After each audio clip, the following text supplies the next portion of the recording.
విజయవాడ పట్టణ పరిసర ప్రాంత ప్రజలకు గొప్ప శుభవార్త. కల్వరి మార్గం పాల్ పృథ్వీ మినిస్ట్రీస్ వారి సారథ్యంలో ప్రతి నెల మొదటి మంగళవారం ఉదయం 9 గంటలకు పరిశుద్ధాత్మ తైలాభిషేక స్వస్థత ఆరాధన జరుగుతుంది. స్థలం Mary Stella indoor stadium, Benz circle, Pantakaluva road, Vijayawada. September 3వ తేదీ ఉదయం 9 గంటలకు ఈ ఆరాధన ప్రారంభమవుతుంది. ఇప్పటికే వేలాది మంది ప్రజలు పాల్గొని దేవుని చేత గొప్ప గొప్ప కార్యాలు పొందుకున్నారు. బలమైన ఆరాధన జరుగుతుంది. జీవితాలను మార్చి అద్భుతమైన సందేశాలు ప్రకటించబడుతున్నాయి. పరిశుద్ధాత్మ కార్యాలేంటో పరిశుద్ధాత్మ దేవుడు ఆదిమ సంఘములో జరిగించిన పరిశుద్ధాత్మ కార్యాలు తిరిగి మరి ఈ దినాల్లో జరిగిస్తున్నారు. అప్పుల భారంతో ఉన్నావా? వ్యాధులతో చీకటి శక్తులతో పీడించబడుతున్నావా? గర్భఫలములు లేక నిందలు అనుభవిస్తున్నావా? అయితే రా, ఈ ఆరాధనలో పాల్గొని దేవుని కార్యాలు పొందుకోనండి. అదే అంటున్నాడు, ఇది వెండిని బంగారమును సంపాదించుకునే సమయమా కాదు. గెహజీ దేవుని సన్నిధి కోసం పరిగెత్తలా, దేవుని అభిషేకం కోసం పరిగెత్తలా. అందుకని కుష్టి వ్యాధిని సంపాదించు. ఈ రోజుల్లో డబ్బు కోసం పరిగెత్తేవారు, సన్నిధిని మరిచిపోయేవారు, దేవుని ఆత్మను కాదనుకుని వెళ్ళిపోయేవారు, దేవుని మందిరాన్ని నిర్లక్ష్యం చేసి లోకం కోసం పరిగెత్తే వారికి దొరికేది ఏంటో తెలుసా? దేవుని యొక్క వాక్యంలో రాజులు 2వ గ్రంథం 5వ అధ్యాయం 27వ వచన భాగాన్ని చదువుకుందాం. కాబట్టి నయమానుకు కలిగిన కుష్టు నీకును నీ సంతతికిని సర్వకాలము అంటియుండును అని చెప్పగా వాడు మంచు వలె తెల్లనైన కుష్టు రోగము కలిగి ఎలీషా ఎదుటి నుండి బయటికి వెళ్ళెను. ఎలీషా అనబడే దైవజనుడు ఎదుటి నుంచి బయటికి వెళ్ళిపోయాడు. ఇది ఎవరిని గూర్చి రాస్తున్న మాటలు? పరిశుద్ధాత్మ దేవుడు. ఏ సందర్భములో పరిశుద్ధాత్మ దేవుడు అక్కడ మనకు రాసి పెట్టారు అనే దాని గురించి జాగ్రత్తగా వింటే, నయమాను అనబడే ఒక వ్యక్తి ఒక దైవజనుడి దగ్గరకు వచ్చాడు. ఆ దైవజనుడి దగ్గరకు వచ్చిన వ్యక్తికి కుష్ఠరోగం ఉన్నది. ఆ కుష్ఠరోగము ఉన్న వ్యక్తిని దేవుని సేవకుడు విశ్వాసముతో ఆయన కొరకు ప్రార్థన చేసి వెళ్ళి ఆయన దగ్గరకు వెళ్ళి, ఆ నదిలోనికి వెళ్ళి నువ్వు బాగుపరచబడతావు, వెళ్ళి మునగమన్నప్పుడు 7 మార్లు ఆయన మునిగాడు. స్వస్థత వచ్చింది. ఆ దైవజనుడు దగ్గర ఇంకొక సేవకుడు ఉన్నాడు. ఆయన పేరు గెహజీ. చెప్పండి, గెహజీ. ఈ గెహజీ అనబడే వ్యక్తికి ఒక ఆలోచన వచ్చింది. ఈ నయమాను స్వస్థత పొందినప్పుడు, ఆ స్వస్థత పొందిన తరుణంలో దేవుని సేవకుడికి కానుకిద్దామని వస్తే ఆ కానుకను దైవజనుడు స్వీకరించలేదు. ఆ కానుకను తెచ్చుకున్నాడు ఈ గెహజీ వెళ్ళి. అప్పుడు గెహజీని ఆ దైవజనుడిని ఎలీషా చూసి అంటున్న మాట ఏంటంటే, నువ్వు ఎందుకు దానికోసం వెళ్ళావు? నయమానుని విడిచిన కుష్టు నీకును నీ సంతతికి కలుగునుగా అనగానే ఆ నయమాను మీద ఉన్న కుష్టట తిరిగి గెహజీ మీదకి వచ్చిందట. గెహజీ వంశం, గెహజీ కుటుంబం అంతా కూడా కుష్టు రోగముతో బాధపడుతున్నారట. ఇప్పుడు దీనికంటే ముందు ఏం జరిగింది అని దాని గురించి జాగ్రత్తగా ఆలోచిస్తే, ఈయన ఎలీషా, ఈ దైవజనుడు ఏలియా దగ్గర ఉన్నాడు. ఎక్కడున్నాడు చెప్పండి? ఏలియా దగ్గర దేవుని సేవకుడు నడుస్తున్నాడు. ఏలియా చాలా బలమైన అభిషిక్తుడు. ఏలియా చాలా ప్రార్థన పరుడు. ఏలియా అద్భుతాలు జరిగించిన గొప్ప దేవుడు. చాలా బలమైన కార్యాలు జరిగించాడు ఏలియా. ఎలాంటి కార్యాలు ఏలియా జరిగించాడంటే, వర్షము కురువును కుడిగాకంటే కురిచేలా, ఆగునుగాకంటే ఆగేలా అంత బలమైన కార్యాలు ఈ భూమి మీద దేవుని యొక్క సేవకుడు దేవుని శక్తిని పొందుకొని జరిగించాడు. హల్లెలూయా, హల్లెలూయా. అటువంటి తరుణంలో అలాంటి బలమైన కార్యాలు జరిగించేటప్పుడు ఏలియాను వెంబడించాడు. ఎవరు? ఎలీషా. చెప్పాలి, ఎవరు వెంబడించారు? ఏలియా దగ్గర శిష్యుడిగా పనిచేశాడు. ఏలియా దగ్గర ఒక శిష్యుడిగా నడిచాడు. అటువంటి ఎలీషా ఒక రోజున ఏలియాని అడుగుతాడు, అయ్యా, నువ్వు ఈ లోకము నుంచి దేవుని సన్నిధిలో కొనిపోబడే లోపు నాకు నీ నుంచి ఒకటి కావాలి. ఏం కావాలి ఎలీషా అని అడిగితే, నీ మీద ఉన్న ఆత్మ నా మీదకు 2 పాళ్ళగా రావాలి. హల్లెలూయా.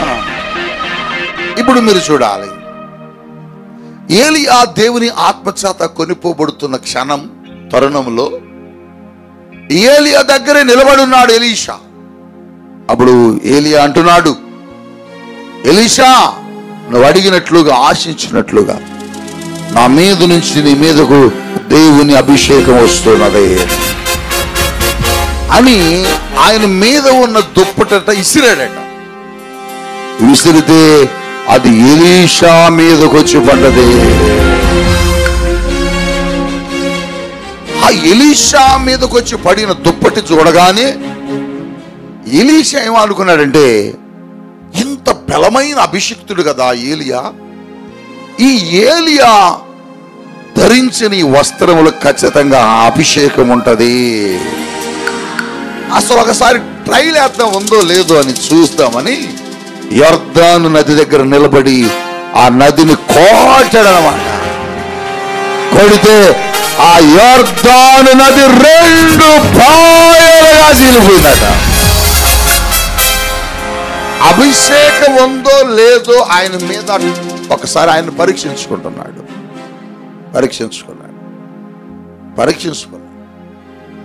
2 పాళ్ళ ఆత్మను పొందుకున్నట్లుగా రుజువు చేయబడ్డాడు.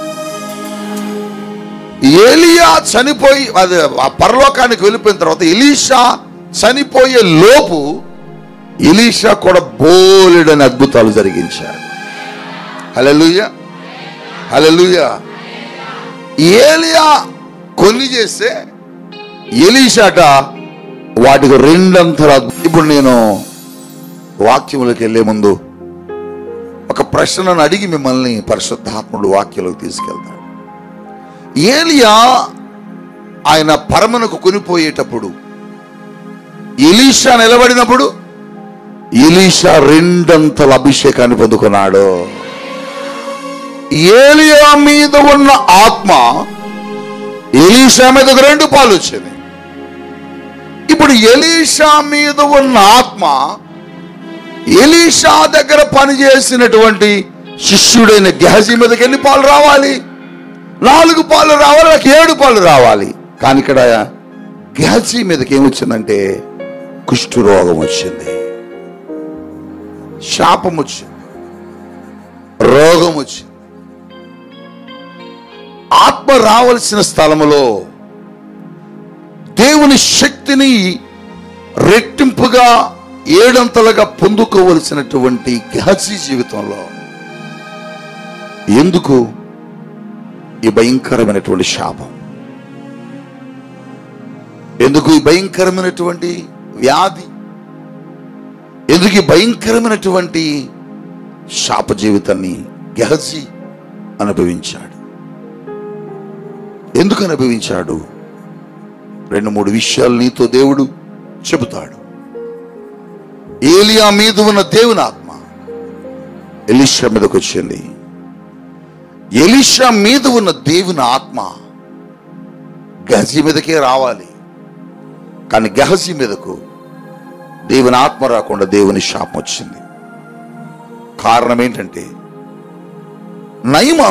నయమాను స్వస్థత పొందుకున్నాడు. ఎలీషా చెప్పినట్లుగా, ఎలీషా మాట్లాడినట్లుగా, దేవుని సేవకుడు చెప్పినట్లుగా ఆ నయమాను జరిగించి 7 మారులు నీళ్ళల్లో మునిగాడు.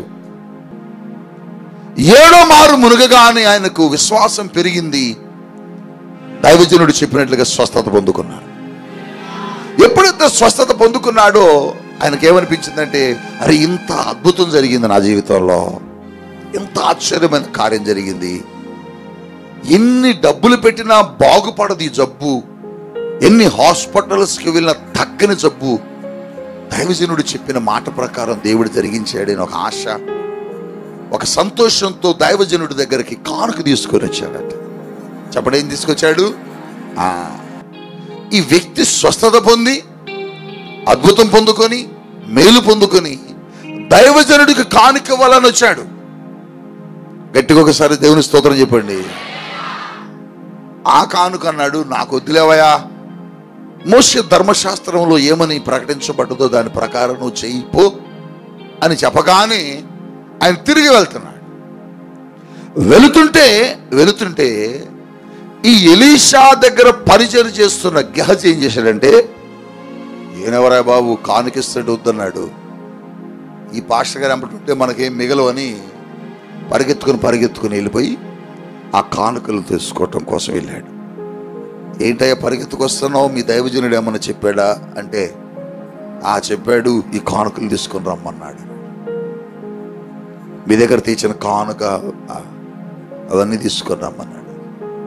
మరి దైవజనుడు చెప్పాడు అనగానే ఆయన కూడా ఏం చేశాడు, పోన్లే దేవునికి స్తోత్రం అనుకుని కానుక ఇచ్చి వెళ్ళిపోయాడు ఆయన.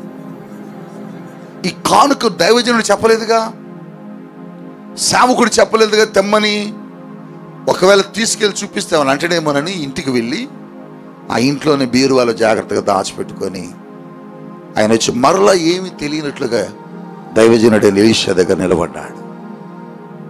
అప్పుడు ఎలీషా గెహజీని చూసి అంటున్నాడు, గెహజీ, ఓ గెహజీ, ఎక్కడికి వెళ్ళావు? నేను ఇక్కడే ఉన్నానయ్యా అన్నాడు. నేను ఇక్కడే ఉన్నాను. గెహజీ అంటున్నాడు, నేను ఇక్కడే ఉన్నాను అనగానే ఎలీషా మాట్లాడుతున్నప్పుడు ఏమన్నాడో ఆ పై లేఖనంలో చూద్దాం. 26వ వచనంలో, అంతటా ఎలీషా వానితో ఆ మనుషుడు తన రథము దిగి నిన్ను ఎదుర్కొనుటకు ఆయన తిరిగి వచ్చినప్పుడు నా మనసు నీతో కూడా రాలేదా? ఎలీషా అంటున్న మాట చూడండి, నా మనస్సు నీతో కూడా రాలేదా? ఓ గెహజీ, నువ్వు వెళ్ళి ఏదో తెచ్చుకోవడానికి ఆశించి పరిగెత్తినప్పుడు నీతో కూడా నా మనసు వచ్చింది గెహజీ అన్న తర్వాత అన్న మాట ఏంటంటే, చెప్పనానా, ఇది ద్రవ్యమును వస్త్రములను ఒలీవ చెట్ల తోటలను ఒలీవ తోటలను ద్రాక్ష తోటలను గొర్రెలను ఎడ్లను దాసాదాసీలను సంపాదించుకొనుటకు ఇది సమయమా? ఓ గెహజీ, ఈ లోకములో ఉన్నటువంటి బంగారమును, వెండిని, ఆస్తిని, దాసదాసీలను, ద్రాక్ష తోటలను, భూములను, పొలములను, వెండిని, వజ్రములను సంపాదించుకునే సమయమా గెహజీ? తలకాయ ఉంచుకునేట్టు నిలబడ్డాడు. దాని అర్థం ఏంటంటే, మరి ఏం సంపాదించుకునే సమయం అయ్యా అని అర్థం. గెహజీని దేవుని సేవకుడు ఎలీషా అడుగుతున్న మాట, నువ్వు ఈ సమయంలో వెండిని, బంగారములు, కానుకలు సంపాదించుకునే సమయమా గెహజీ? కాదే. నువ్వేం సంపాదించుకోవాలో తెలుసా గెహజీ? నా దైవజనుడైన ఏలియా వెళ్ళిపోతున్నప్పుడు, నా దైవజనుడైన సేవకుడు పరమనకు కొనిపోబడుతున్నప్పుడు నేనేమి సంపాదించుకున్నానో నీకేమన్నా తెలుసా గెహజీ? ఏం సంపాదించుకున్నావయ్యా? ఇదిగో నా దైవజనుడి మీద ఉన్న అభిషేకమును, పరిశుద్ధాత్మ బలమును సంపాదించుకున్నా. ఇదిగో నువ్వేమి సంపాదించుకోవాలో తెలుసా? దేవుని అభిషేకమును సంపాదించుకోవాలా? దేనికోసం పరిగెత్తావు నువ్వు? వెండి కోసం పరిగెత్తావా? డబ్బు కోసం పరిగెత్తావా? భూముల కోసం పరిగెత్తావా? దానివల్ల నీకు ఉపయోగం లేదు గెహజీ. నువ్వు సంపాదించుకోవలసినది దేవుని ఆత్మను. పరిశుద్ధాత్ముడు ఈరోజు నీతో మాట్లాడుతున్నాడు. ఈ కడవరి దినములలో సంఘముతో దేవుడే సూటిగా మాట్లాడుతున్నాడు. ఏం సంపాదించుకోవడానికి పరిగెడుతున్నావు? ఇది ద్రవ్యము సంపాదించుకునే సమయమా? ఇది ఆస్తులు సంపాదించుకునే సమయమా? ఇది లోకాన్ని సంపాదించుకోవడానికి పరిగెత్తే సమయమా? కాదు సంఘమా, ఇది పరిశుద్ధాత్మను సంపాదించుకునే సమయం, పరిశుద్ధాత్మ పొందుకునే సమయం, పరిశుద్ధాత్మతో సంఘము నింపబడే సమయం. ఈ కడవరి దినాల్లో సంఘము దేని కోసం పరిగెత్తాలి? ఈ కడవరి దినాల్లో సంఘము దేని కోసం ప్రాకులాడాలి? ఈ కడవరి దినాల్లో సంఘములో ఉన్న నువ్వు దేని కోసం పరిగెత్తాలి? ఈ కడవరి దినాల్లో దేవుని సన్నిధిలోకి చేర్చబడిన నువ్వు దేని కోసం ప్రాకులాడాలి? పేరు ప్రఖ్యాతుల కోసమా? దేనికోసం నువ్వు ప్రాకులాడాల్సింది? ఎంత దినాల్లో పేరు ప్రఖ్యాతుల కోసం, డబ్బు కోసం, ఆస్తుల కోసం కాదు సంఘము ప్రాకులాడాల్సింది. నువ్వు దేవుని ఆత్మను సంపాదించుకోవటం కోసం పరిగెత్తాలా? దేవుని సన్నిధిలోకి నువ్వు ఎందుకు రావాలి? దేవుని అభిషేకం కావాలని నువ్వు రావాలి. దేవుని ఆత్మను సంపాదించుకోవాలి. నువ్వు సంపాదించుకోవాలి. లోకంలో చాలా మంది విశ్వాసులు పేరు ప్రఖ్యాతుల కోసం ప్రాకులాడుతున్నారండి. పేరు సంపాదించుకోవడం కోసం నిన్ను దేవుడు పిలిచింది. బంగారమును వెండి సంపాదించుకునే సమయమా ఇది? కడవరి దినాలు. రేపేమవుతుందో తెలియదు. నీ జీవితం రేపు ఎలా ఉంటుందో తెలియదు. అందుకోసమే నువ్వు దేనికోసం ప్రాకులాడాలి, దేనికోసం పరిగెత్తాలంటే నువ్వు పరిశుద్ధాత్మను పొందుకోవటం కోసం పరిగెత్తాలి. చెప్పండి, ఏం కోసం? పరిశుద్ధాత్మ. పరిశుద్ధాత్ముడే సంఘంలో ఉన్నాడు, వెతకాలి. పరిశుద్ధాత్మ కార్యాలు ఎక్కడ జరుగుతున్నాయి, వెతకాలి. పరిశుద్ధాత్ముడు ఏ దైవజనుడి దగ్గర ఉన్నాడు నువ్వు గమనించాలి. పరిశుద్ధాత్మ దేవుడు ఏ స్థలములో కదులుతున్నాడు నువ్వు పరిశీలించాలి. అలా కాకుండా మొద్దుల్లాగా భక్తి చేయకూడదు. గుడ్డితనముగా నీ జీవితాన్ని, విశ్వాస జీవితాన్ని నడపకూడదు. దేవుని సేవకుడున్నాడు, దేనికోసం పరిగెత్తావు గెహజీ? డబ్బును సంపాదించుకునే సమయం ఇది. ఇది డబ్బు సంపాదించుకునే సమయం కాదు సంగమా. ఉద్యోగాలు చేసి డబ్బును కూడగట్టుకునే సమయం కాదు సంగమా. వ్యాపారాలు చేసి డబ్బును కూడగట్టుకునే సమయం కాదు సంగమా. కడవరి దినాల్లో ఉన్నాం. ఆయన రాబోతున్నాడు. ఆయన మహిమ మేఘము మీద ఆయన నిన్ను నన్ను ఎత్తుకుని వెళ్ళడానికి రాబోతున్నాడు. అందుకు నువ్వేం తెలుసా? ఈ కడవరి దినాల్లో దేవుని ఆత్మను సంపాదించుకోవడం కోసం ప్రాకులాడాలి. దైవజనుడని ఏలియా వెళ్తుంటే ఎలీషా అంటున్నాడు, అయ్యా నేను వస్తానయ్యా అన్నాడు. ఎలీషా నువ్వు రాకు, నువ్వు అక్కడ ఉండు, నేను వస్తాలాగాని అంటే లేదయ్యా నేను వస్తానయ్యా. ఆగవా, నువ్వు వద్దాగలా ఇసుకిచ్చ మాకు, నువ్వు అక్కడే ఉండి అంటున్నాడు. లేదయ్యా నేను వస్తానయ్యా. ఎక్కడికి వెళ్ళి వస్తా అంటున్నాడు. చివరిగా అంటున్నాడు ఏలియా, ఎందుకు నువ్వు నన్ను ఇంతగా వెంబడిస్తున్నావు? నా దానికోసం నువ్వు ప్రాకులాడావు, దేనికోసం నువ్వు నీ జీవితాన్ని పరుగులెట్టిస్తున్నావు? సంగమా, దేవుడు నిన్ను అడుగుతున్నాడు, ఈ కడవరి దినాల్లో నువ్వు దేనికోసం ప్రాకులాడుతున్నావు? దేనికోసం నువ్వు పరిగెడుతున్నావు? దేనికోసం నువ్వు లేస్తే ప్రయత్నిస్తున్నావు? నువ్వు కడవరి దినాల్లో సంపాదించుకోవాల్సింది లోకాన్ని కాదు, బంగారము కాదు, లేకపోతే వెండి కాదు, వస్తువులు కాదు, వస్త్రములు కాదు. నువ్వు సంపాదించుకోవాల్సింది ఏంటి తెలుసా? పరిశుద్ధాత్మను సంపాదించుకోవాలి. చెప్పండి, ఎవరిని సంపాదించుకోవాలి? సంఘం ఎవరిని పొందుకోవాలి? విశ్వాసం ఎవరిని పొందుకోవాలి? పరిశుద్ధాత్మ నాలోనికి రండి అయ్యాడు. పౌలు అంటాడు, ఈ లోకములో ఉన్న వాటన్నిటిని నేను వదులుకున్నాను, నేను క్రీస్తుని సంపాదించుకున్నాను. ఎవరిని సంపాదించుకున్నాడు పౌలు? క్రీస్తుని సంపాదించుకో. క్రీస్తుని కలిగి ఉండాలి. పరిశుద్ధాత్మ దేవుని కలిగి ఉండాలి. మనం ఎవరిని కలిగి ఉండాలి చెప్పండి? పరిశుద్ధాత్మను కలిగి ఉండాలి. ఈ రోజున పరిశుద్ధాత్మ లేకుండా నువ్వు నిలబడ్డావు. పరిశుద్ధాత్మ దేవుని సన్నిధి లేకుండా నువ్వు జీవిస్తున్నావు. పరిశుద్ధాత్మ దేవుని నడిపింపు లేకుండా నువ్వు జీవిస్తున్నావు. ఎలీషా అడుగుతున్నాడు, ఇది వెండిని, డబ్బుని, ధనమును సంపాదించుకునే సమయమా? అంటే ఒక సమయం ఉంటుంది ప్రతి వ్యక్తికి, ఒక సమయం ఉంటుంది. అయితే ఆ సమయంలో సంపాదించుకోవాలి, కానీ ఈ సమయంలో సంపాదించుకోకూడదు. ఈ సమయంలో నువ్వే సంపాదించుకోవాలి సంగమా అంటే, ఈ సమయంలో మీరేమి సంపాదించుకోవాలంటే పరిశుద్ధాత్మను సంపాదించుకోవాలి. పరిశుద్ధాత్మ నీ లోపలికి రావాలి. ఇది పరిశుద్ధాత్మను సంపాదించుకునే దినం. ఇది ఆత్మను పొందుకునే దినం. మనకంటూ ఒక దినమును దేవుడు ఏర్పాటు చేస్తాడు. ఆ దినమును మనం ఏం చేయాలి తెలుసా? ఎరిగి ఎరిగి ఎరిగి ఇది ఆత్మను సంపాదించుకునే సమయం అని ఎరగాల. యెరూషలేము పట్టణంతో పరిశుద్ధాత్మ దేవుడు యేసుక్రీస్తు ప్రభువులో ఉండి మాట్లాడుతున్న మాట ఏంటో తెలుసా?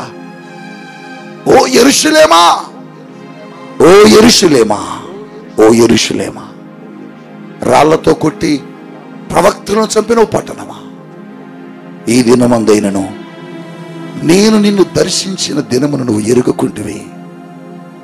దేవుడు ఒక దినమున యెరూషలేమును దర్శించాడు. యెరూషలేము దగ్గరికి వెళ్ళాడు. యెరూషలేముతో మాట్లాడాడు. కానీ పట్టణమట ఆ దినమును గుర్తించలేదట, ఆ దినమును గ్రహించలేదట, ఆ దినమును గురించి తెలుసుకోలేకపోయిందట. ఆ దినమును దేవుడు దర్శించాడు పట్టణాన్ని, కానీ అది ఎరుగకుండా తెలుసుకోలేకపోయింది. అందుకని ఆ పట్టణం ఏమైందో తెలుసా?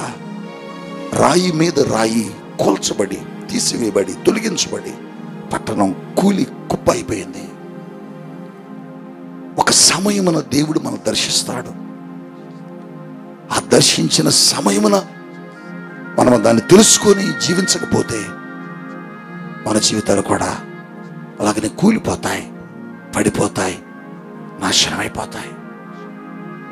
గహజీ ఆత్మను సంపాదించుకోవాల్సిన వాడు.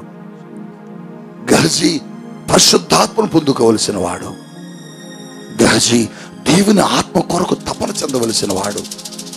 గహజీ ఎలీషా మీద ఉన్న ఆత్మను తాను కూడా పొందుకోవాలని ఆశ కలిగి ఉండవలసిన వ్యక్తి. డబ్బులు సంపాదించుకోవడం కోసం పరిగెత్తాడు, ఆస్తులు సంపాదించుకోవడం కోసం పరిగెత్తాడు, వస్త్రాలు సంపాదించుకోవడం కోసం పరిగెత్తాడు. సంగమా, ఇది ఆస్తులు సంపాదించుకునే సమయం కానే కాదు. దేవుని సన్నిధి ఎక్కడ దొరుకుద్దని వెతుక్కునే సమయం. దేవుని మందిరం ఎప్పుడు తెరవబడుద్దని ఎదురు చూసే సమయం. దేవుని సేవకుడు ఎప్పుడు ఏ మీటింగ్ పెడతాడా అక్కడికి వెళ్ళాలి అని ఎదురు చూడవలసిన సమయం.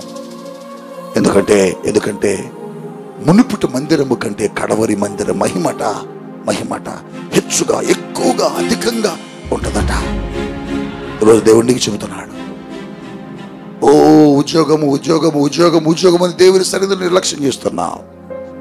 ఓ వ్యాపారము వ్యాపారము వ్యాపారము వ్యాపారం అని దేవుని మందిరాన్ని వదిలిపెడుతున్నావు.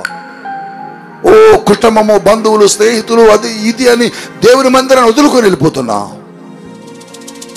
దేవుడు నీతో చెబుతున్నాడు, బంధువుల్ని సంపాదించుకోవటం కొరకు వెళ్తున్నావా? స్నేహితుల్ని సంపాదించుకోవటం కొరకు వెళ్తున్నావా? లోకాన్ని సంపాదించుకోవటం కొరకు వెళ్తున్నావా? ఆస్తులు సంపాదించుకోవటం కొరకు వెళ్తున్నావా? గహజీకి ఏమొచ్చిందో తెలుసా? నయమానుకి విడిచిన కుష్టు గహజీకి వచ్చింది. నయమానును వదిలిన రోగం గహజీ కుటుంబానికి వచ్చింది. నయమానును వదులుకున్న ఆ శాపకరమైన జీవితం, రోగం గహజీ జీవితానికి వచ్చింది. ఈరోజు దేవుడితో చెబుతున్నాడు, దేవుని మందిరాన్ని వదిలి లోకం కోసం పరిగెడుతున్నావా? ఉద్యోగం ఉద్యోగం ఉద్యోగం అని దేవుని సన్నిధిని వదిలి బంధువుల దగ్గరకు పరిగెడుతున్నావా? బంధువులు బంధువులు బంధువులని. ఈ అంత్య దినాల్లో వాళ్ళ కాదు నువ్వు సంపాదించుకోవాల్సింది, ఈ అంత్య దినాల్లో ఉద్యోగాలు కాదు నువ్వు సంపాదించుకోవాల్సింది.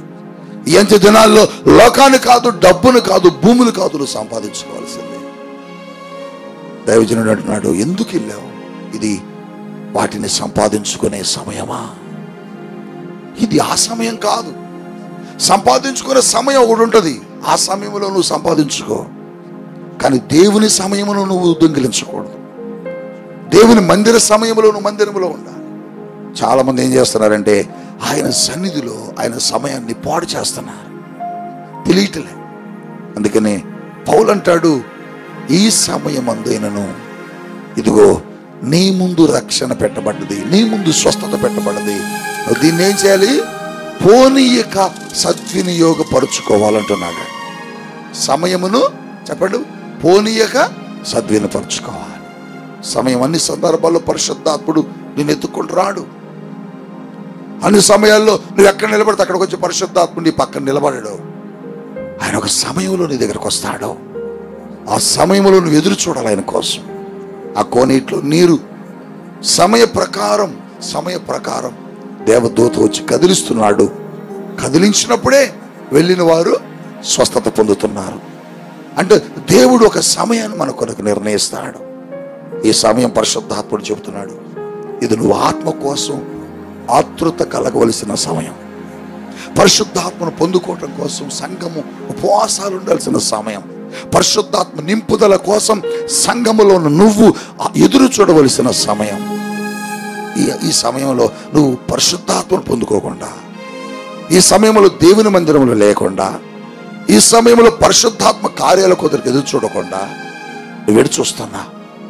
డబ్బులా, వ్యాపారాలా, బంధువులా, స్నేహితులా, అవేవి నీ జీవితాన్ని మార్చు.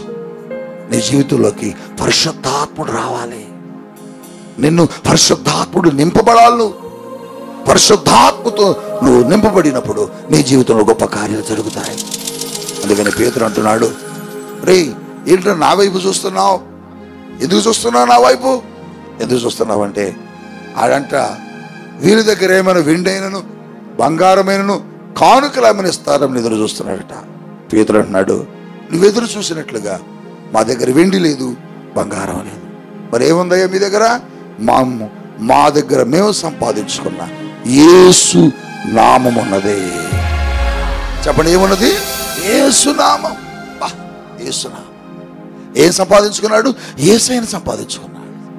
ఏం సంపాదించుకున్నాడు? పేతురు పరిశుద్ధాత్మను సంపాదించుకున్నాడు. ఏం జరిగించింది? ఆ పరిశుద్ధాత్ముడు ఏం చేశాడు ఆయన జీవితంలో అంటే అద్భుతాలు చేశాడు. పరిశుద్ధాత్ముడుకున్న గుణం, పరిశుద్ధాత్ముని యొక్క స్వభావం, పరిశుద్ధాత్ముని యొక్క శక్తి, పరిశుద్ధాత్ముని యొక్క బలం ఏంటంటే ఆ శక్తిని మీదకు వచ్చినప్పుడు నువ్వు స్వస్థత పొందుతావు. ఆ శక్తి నీ లోపుకు వచ్చినప్పుడు నువ్వు బలం పొందుకుంటావు. ఆ శక్తి నీ లోపలికి వచ్చినప్పుడు నువ్వు అభిషేకించబడతావు. ఆ శక్తి నీ లోపలికి వచ్చినప్పుడు నువ్వు అభివృద్ధి చెందుతావు. ఆ శక్తి నిన్ను తాకినప్పుడు, ఆ పరిశుద్ధాత్మ శక్తి చేత నువ్వు తాకబడ్డప్పుడు నువ్వు భాషలతో మాట్లాడతావు. అన్య భాషలతో మాట్లాడతావు. అద్భుత కార్యాలు నువ్వు పొందుకుంటావు. ఈరోజు నీ జీవితంలో ఎందుకు స్వస్థత జరగట్లేదంటే ఆ పరిశుద్ధాత్మ నీలో లేడు. ఎందుకు నీకు ఉన్న అనారోగ్యం పోవడం లేదంటే ఆ పరిశుద్ధాత్ముడు మీలో లేడు. సంగమా చెప్పండి, ఇప్పుడు ఎవరిని సంపాదించుకోవాలి? మనం ఎవరిని తీసుకుని వెళ్ళాలి? పరిశుద్ధాత్ముడు ఉంటే చాలు. ఆయన నిన్ను స్వస్థపరుస్తాడు. ఒకటి, ఆయన నీ అక్కరలు తీరుస్తాడు. ఆయన నిన్ను గైడ్ చేస్తాడు. నువ్వేం చేయొచ్చు, ఏం చేయకూడదు పరిశుద్ధాత్ముడే చెబుతాడు. అందుకని ఈ అంత్య దినాల్లో సంఘం ఎలా ఉండాలి? పరిశుద్ధాత్మను పొందుకోవాలి. పనికి వెళ్తే 500 వస్తాయండి, పనికి వెళ్తే 10,000 వస్తాయండి, కూలికి వెళ్తే 1000 రూపాయలు వస్తాయండి. అందుకని ఆదివారం వెళ్ళిపోయానండి, నాకు కుదరలేదు, ఒక వారమే కదా నేను రాకపోయింది అని నువ్వు అంటున్నావు. కానీ దేవుడు అంటున్నాడు, నువ్వు వాటిని సంపాదించుకునే సమయం కాదు, లోకాన్ని సంపాదించుకునే సమయం కాదు, లోకములో ఉన్న బంధువులు సంపాదించుకునే సమయం అంతకంటే కాదు. మరి ఎవరిని సంపాదించుకోవాలి? పరిశుద్ధాత్మ. ఏం చేస్తాడు ఆయన వస్తే? పరిశుద్ధాత్ముడు వస్తే ఏం జరిగిస్తాడంటే నీ మీద ఉన్న ప్రతి శాపమును ఆయన తీసివేస్తాడు. నీ లోపల ఉన్న ప్రతి రోగము నుంచి నీకు విడుదలిస్తాడు. అందుకోసమే ఏం చదివినాల్లో పరిశుద్ధాత్మ కలిగిన సంఘములో విశ్వాసులు చేర్చబడాలా. దేనికోసం నువ్వు పరిగెడుతున్నావు? దేవుడు అదే చెప్పమన్నాడు. వాళ్ళ దేనికోసం పరిగెత్తిన నీ జీవితంలో ఉపయోగం ఉండదు. లోకం కోసం, బంధువుల కోసం, స్నేహితుల కోసం, లోకములో ఉన్న వాటిని సంపాదించుకోవడం కోసం పరిగెడుతున్నావేమో. దేవుడు చూస్తున్నాడు. ఏలియా మీద అభిషేకం ఎలీషా మీదకి వచ్చింది.